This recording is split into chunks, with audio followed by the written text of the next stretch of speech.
Praise the Lord. யோவான் எழுதின முதலாவது நிருபம், அதில் 2ஆம் அதிகாரத்தில் சொல்லப்பட்ட வார்த்தைகள். ஆண்டவராகிய இயேசு கிறிஸ்து நமக்கு கொடுத்த கட்டளைகளை குறித்து அவர் எழுதுகிறாரு.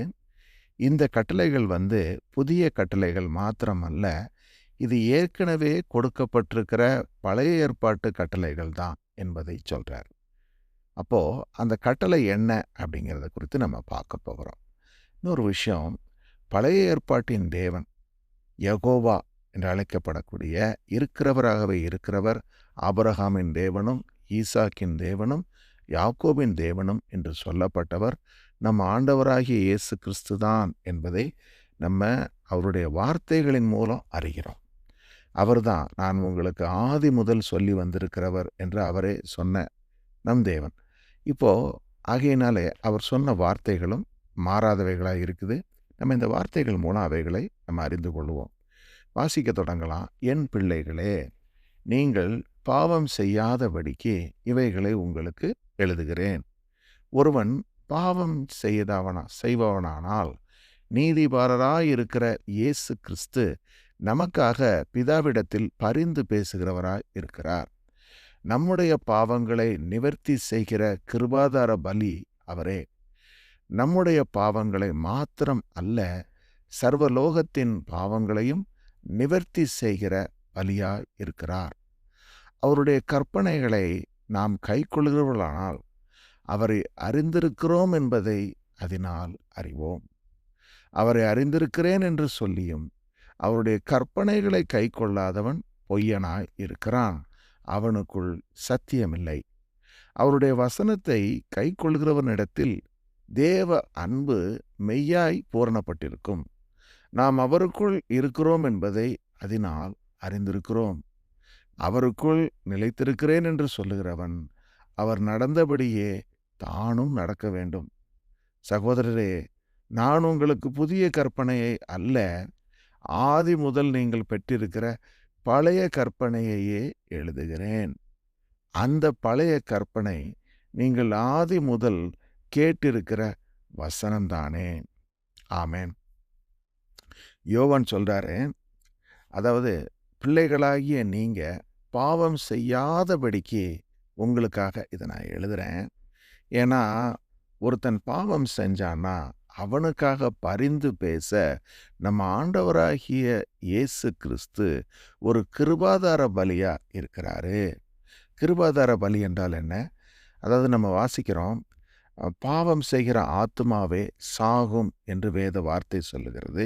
அப்படியானால் அந்த பாவத்துக்கு ஒரு பலியாக பழைய ஏற்பாட்டு காலத்தில் ஒரு ஆடு ஒரு கடா பலியாக கொடுக்கப்பட்டது. இப்போது சர்வலோகத்துக்கும் பாவத்தை நிவர்த்தி செய்யக்கூடிய கிருபாதார பலியா நம் ஆண்டவராகிய இயேசு கிறிஸ்து இருக்கிறாரு. நம்முடைய பாவங்கள் மாத்திரமல்ல, சர்வலோகத்தின் பாவங்களையும் நிவர்த்தி செய்கிற கிருபாதார பலி அவர்தான். இதுக்கு என்ன காரணம்? நம்ம யோசித்து பார்க்குறோம்.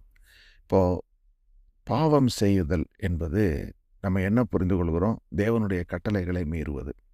தேவனுடைய கட்டளைகளை நம்ம மீறி விடுகிறோம். சர்வசாதாரணமாக மீறின உடனே பாவம் வந்து விடுகிறது.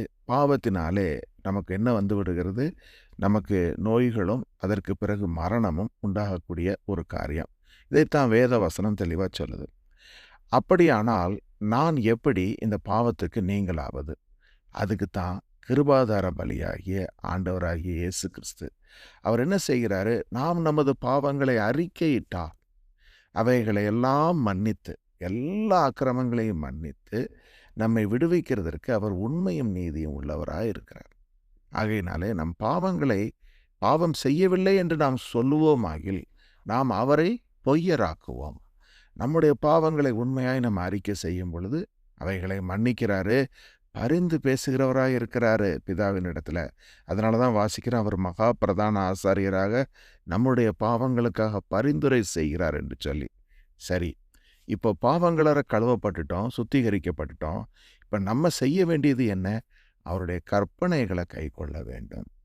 அவருடைய கற்பனைகளை நம்ம கை கொள்றதுக்கு முதல்ல அவரை அறிந்தவர்களாக நம்ம இருக்கணும். ஆண்டவராகிய இயேசு கிறிஸ்துவை எப்படிங்க அறிவது? அவரது வார்த்தையின் மூலமாகத்தான் அவரை நம்ம அறிகிறோம். ஒவ்வொரு நாளும் நம்ம அவருடைய வார்த்தைகளை இப்படி சேர்ந்து தியானிக்கிறோம் பாருங்க. இந்த வார்த்தையின் மூலம் அவர் நமக்கு வெளிப்படுகிறாரு. அப்படி அவரை நம்ம அறிந்து கொள்ளும் பொழுது நம்ம என்ன செய்கிறவங்களா மாறணும்? அவருடைய கற்பனைகளை கைக்கொள்ளுகிறவர்களா மாறணும். அப்படி இருந்தோம்னு சொன்னால் நமக்குள்ளே சத்தியம் இருக்கும் என்று புரிந்து கொள்கிறோம். அது மாத்திரமல்ல, அவருடைய வசனத்தை நம்ம கை கொண்டு நடக்கும்போது தேவ அன்பு நம்மிடத்திலே பூரணப்படும் என்று சொல்கிறது. அப்போ அன்பு கூறுவது என்பது நம்ம எளிதாக பயன்படுத்துகிற ஒரு வார்த்தை. ஆனால் இங்கே சொல்லப்பட்ட அன்பு என்ன? தேவ அன்பு. அதில் 2 இருக்குது. ஒன்று, தேவனால் நமக்கு உண்டாகக்கூடிய அன்பு. இது நம்ம மறுபடியும் தேவனிடத்தில் செலுத்தக்கூடியதாகவும் இருக்குது. இப்போ ஆண்டவராகிய இயேசு கிறிஸ்து தன்னையே எனக்காக கொடுத்ததுனாலே அன்பு உண்டாயிருக்கிறது என்பதை அறிகிறேன். இப்போ அவருக்காக நான் என் ஜீவனை கொடுக்கறதற்கு கடனாளியாக இருக்கிறேன் என்பதை அறிந்து நம்ம அவரிடத்துல அன்பு கூறுகிறோம் பாருங்க. அப்போந்தான் உண்மையாகவே நம்ம அந்த அன்பில் பரிபூரணப்பட நம்ம தொடங்குகிறோம். வேற எப்படி ஸ்டார்ட் பண்ணாலும் அது பூரணமான அன்பாக இருக்கவே இருக்காது. ஏன் நம்மளுடைய பாரம்பரிய கிறிஸ்தவத்தினால நம்ம தேவனிடத்தில் முழுமையாக அன்பு கூறுவதற்கு அது ஏதுவாக இல்லைன்னு சொல்லி பார்த்தோம்னா, அங்கே இருக்கிற ஒரு விதமான ஒரு ஒரு வாழ்க்கை எப்படிப்பட்டது? ஒரு ரிலீஜியனாக, ஒரு கோட்பாடுகளின்படி நான் என்னை வாழ தொடங்குகிற பொழுது, I am trying to follow certain principles அப்படிங்கிற எண்ணத்தில் தான் நம்ம செய்ய தொடங்குவோம். அப்போ நம்ம அன்பு பூரணப்பட்டதாக இல்லை. ஆனால் நம்ம இயேசுவினிடத்தில் அவருடைய வார்த்தையின்படி அன்பு கூறும் பொழுது, அவர் எனக்காக சிலுவையில் மரித்தார், எனக்காக பலியாக செலுத்தப்பட்டார் என்பதை அறியும் பொழுது உண்மையிலேயே நமக்கு அன்பு உண்டாகிறது. இது தேவனால் உண்டாகிற ஒரு அன்பு. இந்த அன்புல தான் நம்ம என்ன செய்ய முடியும்? பரிபூரணப்பட முடியும். அந்த பரிபூரண அன்பு உண்டாகும் பொழுது வேதம் சொல்லுது, அன்பிலே பரிபூரணப்பட்டவனால தான் பயத்தை விட்டு நீங்க முடியும். அன்பிலே பரிபூரணப்படும் பொழுது என்ன உண்டாகும்? பயம் நம்மை விட்டு நீங்கும் என்று சொல்லி. ஸோ இதைத்தான் நம்ம இங்கே வாசிக்கிறோம். அடுத்தது என்னென்னா, இப்போ நம்ம அவருடைய அன்பில் பரிபூரணப்பட்டுட்டோம்னு சொன்னால் நம்ம அவரை அறிந்தவர்களாக இருக்கிறோம். இப்போ அவர் நடந்தபடியே நம்மளும் நடக்கணும். ஆண்டவராக இயேசு கிறிஸ்து எப்படி நடந்தாரோ அதே மாதிரி நீங்களும் நானும் நடக்க வேண்டும் என்பது தான் வேத வசனம். இப்போது யோவான் இதை சொல்லும்போது இன்னொரு காரியமும் சொல்கிறாரு. இப்போ நான் சொல்கிறேன் பார்த்தீங்களா, அந்த அன்பை பற்றின கட்டளை. இந்த கட்டளை புதுசு இல்லைங்க. அது ஏற்கனவே எழுதப்பட்ட கட்டளை தான். இது ஆதி முதல் நீங்கள் கேட்டிருக்கிற வசனம் தான் என்று சொல்கிறார். அப்போ ஆதியிலேயே இந்த அன்பை குறித்து தேவன் சொன்னாரா என்று சொல்லி பார்க்கும் பொழுது நம்ம உபாகமத்துக்கு போகிறோம்.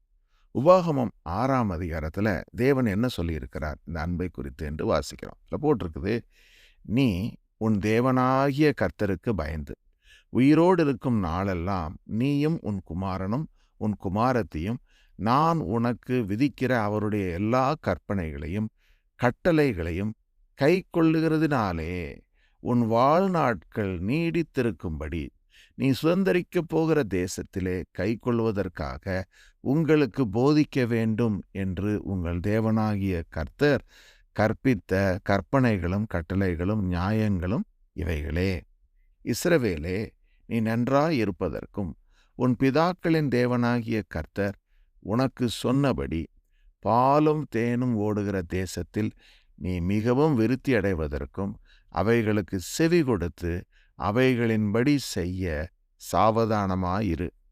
இஸ்ரவேலை கேள், நம்முடைய தேவனாகிய கர்த்தர் ஒருவரே கர்த்தர். நீ உன் தேவனாகிய கர்த்தரிடத்தில் உன் முழு இருதயத்தோடும் உன் முழு ஆத்துமாவோடும் உன் முழு பலத்தோடும் அன்பு கூறுவாயாக. பார்த்தீங்களா?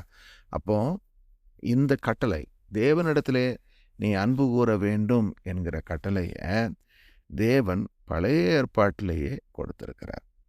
நமக்கு தெரியும், பழைய ஏற்பாட்டில் நமக்கு நிறைய விஷயங்கள் இருக்குது. நியாயப்பிரமாணம், அதுக்கப்புறம் பலிகள், காணிக்கைகள், தசமபாகம், இன்னும் அநேக விஷயங்களை கொடுத்தார் தேவன் என்று சொல்லி நம்ம அறிகிறோம். ஆகையினால நம்ம பழைய ஏற்பாட்டு கற்பனைன்னு சொன்னாலே நம்ம மனதுக்கு முன்பாக அதுதான் வருகிறது. ஆனால் அவைகள் எல்லாவற்றையும் சொல்லுவதற்கு முன்பு தேவன் சொன்ன பிரதான கட்டளை என்ன? உன் தேவனாகிய கர்த்தரிடத்தில் உன் முழு இருதயம், முழு ஆத்துமா, முழு பலம், இவை மூன்றிலும் நீ அன்பு கூறுவாயாக என்பது. அப்போ இது புதிது அல்ல. இது ஏற்கனவே தேவன் சொன்ன ஒரு விஷயம்தான். ஆனா, இதை நம்ம கைக்கொள்ளாம இருந்ததுனால தான், இவ்வளவு பெரிய ஒரு பலியாக நம் தேவனாகிய கர்த்தர் தன்னுடைய ஒரே பேரான குமாரனை நமக்கு கொடுத்தார். அவர் தன்னையே நமக்கு பலியா கொடுத்ததுனால, நம்ம அந்த அன்பை அறிந்து கொள்கிறோம். ஏன்னா, இதுக்கு முன்பு இஸ்ரவேலர்களுக்கு எப்படி தெரியும் தேவனை? வனாந்தரத்தின் பாதையில கர்த்தர் அவர்களுக்கு வார்த்தையாக பேசினார். அதற்கு பிறகு பல வகைகள்ல தன்னை வெளிப்படுத்தினார். மோசேயின் மூலமா பேசினார். இப்படித்தான் தேவனை அறிந்து கொண்டாங்க. ஆனா, புதிய ஏற்பாட்டு காலத்துல ஆண்டவராகிய இயேசு கிறிஸ்துவை முகமுகமாய் தரிசித்த அவருடைய அப்போஸ்தலர்கள் அவரை குறித்து நமக்கு எழுதியிருப்பதனால, அந்த வார்த்தைகளின் மூலம் அவரை நம்ம அறிகிறோம். அது மாத்திரமல்ல, ஆண்டவராகிய இயேசு கிறிஸ்து உயிர்த்தார். இன்று சதா சர்வதா காலங்களிலும் நம்மோடு உயிரோடு அவர் இருக்கிறார். ஆகையினால தான் நம்ம என்ன செய்கிறோம்? இந்த வார்த்தைகள் உயிர் பெறுகின்றன. இன்னைக்கு நம்ம வாசிக்கும் பொழுதெல்லாம் spirit of God, spirit of the living God, ஆண்டவராகிய இயேசு கிறிஸ்து நம்ம மத்தியில் மேனிஃபெஸ்ட் ஆகிறதுனால இந்த வார்த்தைகள் உண்மை என்பதை மனப்பூர்வமாக அறிகிறோம். நம்பிக்கையோடு கிட்டி சேருகிறோம், ஜெபம் பண்ணுகிறோம். எந்த நம்பிக்கையில்? இயேசு என்னோடு கூட இருக்கிறார். அவர் சொன்ன வார்த்தைகள் அத்தனையும் உண்மை. அவர் சொன்னபடி செய்வார். இப்போ நான் என்ன செய்யணும்? அவர் சொன்ன கட்டளைகளின்படி நடக்கணும். அந்த கட்டளை என்ன சொல்லுது? அவரிடத்துல என் முழு இருதயத்தோடும், முழு ஆத்மாவோடும், முழு பலத்தோடும் நான் அன்பு கூறணும். இதை செய்யாமல் நான் வேற என்ன செஞ்சாலும் அது பிரயோஜனம் அல்ல. அப்போ வேறு என்னென்ன செய்ய முடியும்? இன்றைக்கி ரிலீஜனாக நம்ம நிறைய விஷயங்கள் செய்ய முடியும். அவைகள் அல்ல, இவைகள் தான் பிரதானம் என்பதை பார்க்கிறோம். அடுத்தால சொல்கிறாரு, இன்று நான் உனக்கு கட்டளையிடுகிற இந்த வார்த்தைகள் உன் இருதயத்தில் இருக்கட்டும். நீ அவைகளை உன் பிள்ளைகளுக்கு கருத்தாய் போதித்து, நீ உன் வீட்டில் உட்கார்ந்திருக்கிற போதும், வழியில் நடக்கிற போதும், படுத்து கொள்ளுகிற போதும், எழுந்திருக்கிற போதும் அவைகளை குறித்து பேசி, அவைகளை உன் கையின் மேல் அடையாளமாக கட்டி கொள்ளுவாயாக. அவைகள் உன் கண்களுக்கு நடுவே ஞாபக குறியாய் இருக்க கடவுது. மறதி என்கிறது நமக்கு ரொம்பவும் அதிகமாக இருக்கிற ஒரு விஷயம். கர்த்தர் அதை எப்போதும் ஞாபகப்படுத்தி கொண்டே இருக்க சொல்கிறார் இந்த கட்டளைகளை. அடுத்து நம்ம பிள்ளைகளுக்கு அதை போதிக்கணும். நம்முடைய சில்ட்ரன், அவங்களுக்கும் இதை நம்ம சொல்லிக் கொடுக்கணும். இப்போ நம்ம தியானிக்கிறோம், நம்ம அறிகிறோம் நம் தேவனாகிய கர்த்தர் எவ்வளவு பெரியவர், எவ்வளவு வல்லமை மிக்கவர். நான் சொன்னேன், இப்போ ஒரு சாட்சி, கடந்த வாரத்தில் மனைவிக்கு முடியாமல் போனப்போ மருத்துவத்தில் ஒன்றுமே செய்ய முடியல. Only prayers, God has revived her and she was able to come back to normal. But அந்த நேரத்தில் எனக்கு தெரியும், ஒரு சூப்பர் நேச்சுரல் டெலிவரன்ஸாக கர்த்தர் விடுவிக்கிறார் என்று சொல்லி. இதே மாதிரி ஒவ்வொருத்தர் வாழ்க்கையிலையும் நெருக்குதல்கள் வருது, உபத்திரவங்கள் வருது. தேவனுடைய வசனம் உண்மை என்பதை அவர் வல்லமையின் மூலம் நிரூபித்து கொண்டு தான் இருக்கிறார். இப்படிப்பட்ட தேவனை நம்ம ருசி பார்த்துட்டோம். நம்ம பிள்ளைகளுக்கு அவரை பற்றி சொல்லணும். எப்பெல்லாம் சொல்லணும்னு சொல்கிறாரு? வீட்டில் உட்கார்ந்துருக்கும் போது பேசு, வழியில் நடக்கும்போது பேசு, நீ படுத்திருக்கும் போதும் பேசுங்கிறார். அப்போது எந்த நேரமும் நம்ம ஆண்டவர் செய்த நன்மைகளையும் அவருடைய பராக்கிரமத்தையும் நம்ம அவங்களுக்கு சொல்லி கொண்டே இருக்க வேண்டும். அப்பொழுது அவர்களுக்கும் இந்த அருமையான விசுவாசம் வரும். சரி, அடுத்து சொல்கிறாரு, நீ அடிமைப்பட்டிருந்த வீடாகிய எகிப்து தேசத்திலிருந்து உன்னை புறப்பட பண்ணின கர்த்தரை மறவாதபடிக்கு நீ எச்சரிக்கையாயிரு. அதிகமாய் நம்ம மறப்பது என்ன? தேவன் நமக்கு செய்த நன்மைகளை தான் முதலாவது நம்ம மறக்கிறோம். ஏன்னா நம்ம எப்பொழுதுமே உபத்திரவ காலத்தில் செல்லும் பொழுதெல்லாம் ஆண்டவரேன்னு சொல்லி ஜெபம் பண்ணியிருப்போம், உபவாசம் பண்ணியிருப்போம், பிரயாசப்பட்டிருப்போம். அந்த நேரத்தில் இருந்தெல்லாம் கர்த்தர் விடுவிச்சிருப்பார். அதை மறந்து விடக்கூடாது என்பதை சொல்கிறார். ஏன்னா இஸ்ரவேலர்கள் அவங்களுக்கு அதை சொன்னார். அடுத்து சொல்கிறார், உன் தேவனாகிய கர்த்தருக்கு பயந்து அவருக்கே ஆராதனை செய்து அவருடைய நாமத்தை கொண்டு ஆணையிடுவாயாக. இந்த வார்த்தைகளை கொண்டு தான் வனாந்தரத்தில் சத்துருவாகிய சாத்தான் ஆண்டவராகிய இயேசு கிறிஸ்துவை சோதிக்கும் பொழுது அவர் மேற்கொண்டார். சொன்னால், நீர் தாழ விழுந்து என்னை வணங்கும், இந்த ராஜ்யங்கள் இதனுடைய அழகு எல்லாத்தையும் பாரும், இதனுடைய மகிமையை பாரும், இவைகள் எனக்கு ஒப்பு கொடுக்கப்பட்டிருக்கு, எனக்கு பிரியமானவனுக்கு இதை நான் கொடுக்குறேன், என் காலில் விழுந்து வணங்குனா உமக்கு இதை தருவேன்னு சொன்னப்போ ஆண்டவராகிய இயேசு கிறிஸ்து இந்த வார்த்தைகளை சொன்னார். உன் தேவனாகிய கர்த்தருக்கு பயந்து அவர் ஒருவருக்கே ஆராதனை செய்வாயாக என்று எழுதியிருக்கிறதே என்று சொன்னார். அப்போ இந்த கட்டளைகளை தான் இயேசு ஆண்டவர் அங்கே சொன்னார் என்பதை நம்ம பார்க்கிறோம். அடுத்தது, உன் தேவனாகிய கர்த்தருடைய கோபம் உன்மேல் மூண்டு உன்னை பூமியில் வைக்காமல் அழித்து போடாதபடிக்கு உங்களை சுற்றிலும் இருக்கிற ஜனங்களின் தேவர்களாகிய அந்நிய தேவர்களை பின்பற்றாதிருப்பீர்களாக. உன் நடுவில் இருக்கிற உன் தேவனாகிய கர்த்தர் எரிச்சலுள்ள தேவனாய் இருக்கிறாரு. அப்போ அந்த நாளில் இஸ்ரவேலர்களை அவர் நாட்டி வைத்த அந்த கானான் தேசத்தில் இருந்த குடிகள் அவர்களுடைய தேவர்களை நீ வழிபடக்கூடாது, அவைகளை சுட்டெரித்து போடுன்னு சொல்லி கர்த்தர் சொன்னார். அப்போ என்ன அர்த்தம்? எப்பொழுதுமே ஒரு பக்கம் தேவனை அறிந்த உண்மையாய் அவரை ஆராதிக்கிற மக்கள் ஒரு புறம், இன்னொரு பக்கம் விக்கிரகங்களை ஆராதிக்கிறவர்கள் இன்னொரு பக்கம். இப்போ அவர் என்ன சொல்றாரு? நீ அவங்களுடைய வழக்கங்களை பின்பற்றாதே என்று சொல்றாரு. அதே நேரத்தில் அடுத்து சொல்லக்கூடிய வார்த்தையில் சொல்றாரு, நீ மாசாவிலே செய்தது போல உங்கள் தேவனாகிய கர்த்தரை பரீட்சை பாராதிருப்பீர்களாக. இந்த வசனமும் ஆண்டவராகிய இயேசு கிறிஸ்து சாத்தான் இடத்துல அவர் சொன்ன ஒரு வார்த்தை என்ன? அவன் சொன்னா, இங்கிருந்து தாழ குதியும், அப்பொழுது என்ன உண்டாகும்? உம்மை தூதர்கள் தங்களுடைய கைகளில் தாங்கிக் கொள்ளுவாங்க. சங்கீதம் 91 சொல்லப்பட்டபடி என்று தான் வேதத்தில் போட்டிருக்கு இல்லையா? நீங்கள் குதிச்சு பாருங்க, தேவன் உங்களை தாங்குறாரான்னு பார்ப்போம் என்று சொன்னப்போ இந்த வார்த்தையை தான் எடுத்து கோட் பண்ணார். உன் தேவனாகிய கர்த்தரை பரீட்சை பாராதிருப்பாயாக. தேவனை பரீட்சை பார்க்கறதுங்கிறது என்ன? தேவன் உண்மையிலேயே என் மத்தியில் இருக்கிறாரா? நம்ம சொல்கிறோம் இல்லையா சில சமயத்தில், தேவன் இருந்தால் ஏன் எனக்கு இவ்வளோ கஷ்டம் வருது அப்படின்னு சொல்லி சில சமயங்களை நம்ம என்ன செய்து விடுகிறோம்? நம்முடைய அவநம்பிக்கையை, அவ்விசுவாசத்தை வெளிப்படுத்துகிறோம். நம்ம என்ன புரிந்து கொள்வதில்லை? யோபுன்ற வாழ்க்கையில் யோபு கர்த்தரை அறிந்திருந்தார். கர்த்தர் தனக்கு கொடுத்த எல்லா ஆசீர்வாதங்களும் அவர் கரத்திலிருந்து வந்தது என்பதை அவர் அறிந்தவராக இருந்தார். அதே நேரத்தில் ஆசீர்வாதங்கள் தன்னுடைய கரத்தை விட்டு போகும் பொழுதும் கர்த்தரை அவர் ஒருபோதும் அவர் சந்தேகிக்கவும் இல்லை, அவரை பற்றி அவர் சபிக்கவும் இல்லை. அவர் என்ன சொன்னார்? கர்த்தர் கொடுத்தார், கர்த்தர் எடுத்தார், அவருடைய பரிசுத்த நாமத்துக்கு ஸ்தோத்திரம் என்று சொன்னார். அப்போ கர்த்தர் இருக்கிறார் என்பதை உறுதியாய் நம்பினார். உபத்திரவ காலத்திலையும் நம்பினார். அதே மாதிரி நாமளும் உபத்திரவம் வரும்போது அவரை மறுதலிக்காம உபத்திரவ காலத்திலையும் அவரை உறுதியாக பற்றி கொண்டு, என் தேவன் இதன் மூலமாக என் வாழ்க்கையில் என்ன சொல்ல விரும்புகிறார் அப்படிங்கிற கேள்வியை கேட்கும்போது விசுவாசத்தில் நம்ம எழுந்து நிற்கிறோம். கர்த்தர் நம்மை விடுவிப்பார். நீதிமானுக்கு வரும் துன்பங்கள் பலவாய் இருக்கும், அவைகள் எல்லாவற்றிலும் இருந்தும் அவனை விடுவிப்பார்னு வாசித்தோம். ஆகையினாலே நம்மை அவர் மீட்டு கொள்ளுவார் என்பதை அறிகிறோம். அடுத்தது, உன் தேவனாகிய கர்த்தர் உங்களுக்கு கற்பித்த அவருடைய கற்பனைகளையும் அவருடைய சாட்சிகளையும் அவருடைய கட்டளைகளையும் கருத்தாய் கை கொள்வீர்களாக. அப்போது இன்னைக்கு நம்ம அந்த 600 சொச்ச கட்டளைகளை நம்ம கையில் வச்சில்ல.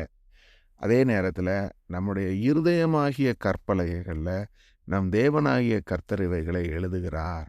அவைகள் மையினால் எழுதப்படவில்லை, பரிசுத்த ஆவியினாலே எழுதப்படுகிறது. ஆகையினால தான் பார்த்தீங்கன்னா, today God is live, God is alive and he is live in our hearts. அப்போ இந்த நேரத்தில் நம்ம ஒவ்வொருத்தருக்குள்ளேயும் இருந்து பரிசுத்த ஆவியானவர் பேசிக்கொண்டே இருக்கிறார். இந்த நாளில் நம்ம என்ன செய்ய வேண்டும், என்ன மாதிரி காரியங்களை குறித்து யோசிக்க வேண்டும், எப்படி ஒவ்வொரு காரியத்திலையும் நம்ம வெற்றி பெறும், எல்லாவற்றையும் நமக்கு போதித்து நடத்துகிற பரிசுத்த ஆவியானவர் நம் மத்தியில் இருப்பதுனாலே இந்த கற்பனைகள் எல்லாவற்றையும் நம்ம கை கொள்ளுகளாக மாறிவிடுகிறோம். எப்படி என்று சொல்லி பார்க்கும் பொழுது, நம்ம ஒரு மாம்சபூர்வமாக நம்ம யோசனை பண்ணி ஒரு காரியத்தை செய்கிறதுக்கும் ஆவியானவரால் ஏவப்பட்டு செய்கிறதுக்கும் ஒரு பெரிய வித்தியாசம் இருக்கும். ஏன்னா மாம்சத்துக்குரியவைகள் நம்ம தெளிவாக காணப்படும், அது சுய இதை பற்றினதாகவே இருக்கும். என்னுடைய சுயத்துக்கு நான் என்ன உண்டோ அதை யோசிக்கிறது, அதையே செய்கிறது. மற்றபடி நன்மை செய்யவும் மற்றவர்களுக்கு ஏதாவது செய்யவும் தேவனுடைய ராஜ்யத்துக்குன்னு காரியங்களை செய்யவும் சுயசித்தத்தில் வரவே வராது. ஆனால் அந்த ஏவுதல்களை கொடுக்கிறவர் பரிசுத்த ஆவியானவர். அவர் என்ன செய்வார்? நமக்குள்ளே இருந்து மற்றவர்களுக்காக ஜெபிப்பதோ மற்றவர்களுக்கு உதவி செய்வதோ மற்றவரிடத்துல பேசும்போது நலமான வார்த்தைகளை பிரயோகப்படுத்துவதற்கோ, ஒரு செல்ஃப் கண்ட்ரோல்டா நம்மளை வைத்திருக்கிறதற்கோ, நீடிய சாந்தமா நம்ம நடந்து கொள்வதற்கோ, ஒவ்வொரு காரியத்திலையும் நம்ம பொறாமை, வெறுப்பு, கசப்பு இவைகளை விட்டு விலகுவதற்கோ நம்மை நடத்தி செல்லுகிறவர் இந்த ஆவியானவர். இவர் நம் மத்தியில இருந்து பேசிக் கொண்டிருக்கும் பொழுது நம்ம என்ன செய்துவிடக்கூடாது? அவருடைய பேச்சை மீறி நடந்து அவரை துக்கப்படுத்தக்கூடாது. அவர் நமக்குள்ள இருந்து காண்பித்துக் கொடுப்பார். நமக்கு இது எது எது சரி அல்ல என்பதை காண்பித்துக் கொடுக்கும் பொழுது, அவருடைய சத்தத்தை நம்ம கேட்டு நடந்தால், இந்த கற்பனைகள் எல்லாவற்றையும் கைக்கொள்ளுவோம். ஆனா, அவருடைய சத்தம் சில சமயங்கள்ல கேட்காமல் இருப்பதற்கு என்ன காரணம்? நம்முடைய இருதயத்தை கடினப்படுத்தி, தேவனுடைய வார்த்தையை கேட்கிறதற்கு நம்ம மறந்து விடுகிறோம் அல்லது மறுத்து விடுகிறோம். ஏதாவது ஒரு காரணம் நம்ம எல்லாருக்கும் சொல்ல முடியும். எனக்கு வேலை இருக்கு, இது இருக்கு, அது இருக்கு. ஏதாவது ஒரு காரணத்தை நம்ம எளிதா சொல்லிவிட முடியும். ஆனா, முதலாவது கட்டளை என்ன சொல்லுது? உன் முழு இருதயத்தோடும், உன் முழு ஆத்துமாவோடும், முழு பலத்தோடும். அப்போ என்ன வேலை இருந்தாலும், எவ்வளவு விஷயங்கள் வந்தாலும், நான் கர்த்தருடைய வார்த்தையை தியானிப்பதற்கு ஒருபோதும் நான் விட்டுக் கொடுக்க மாட்டேன்ற ஒரு தீர்மானத்தை நம்ம எடுத்து விட்டால், நிச்சயமாகவே நம்ம என்ன செய்வோம்? அவருடைய சத்தத்தை கேட்போம். அவருடைய சத்தம் நம்மை சரியான பாதையில நடத்திச் செல்லும். ஆமென்.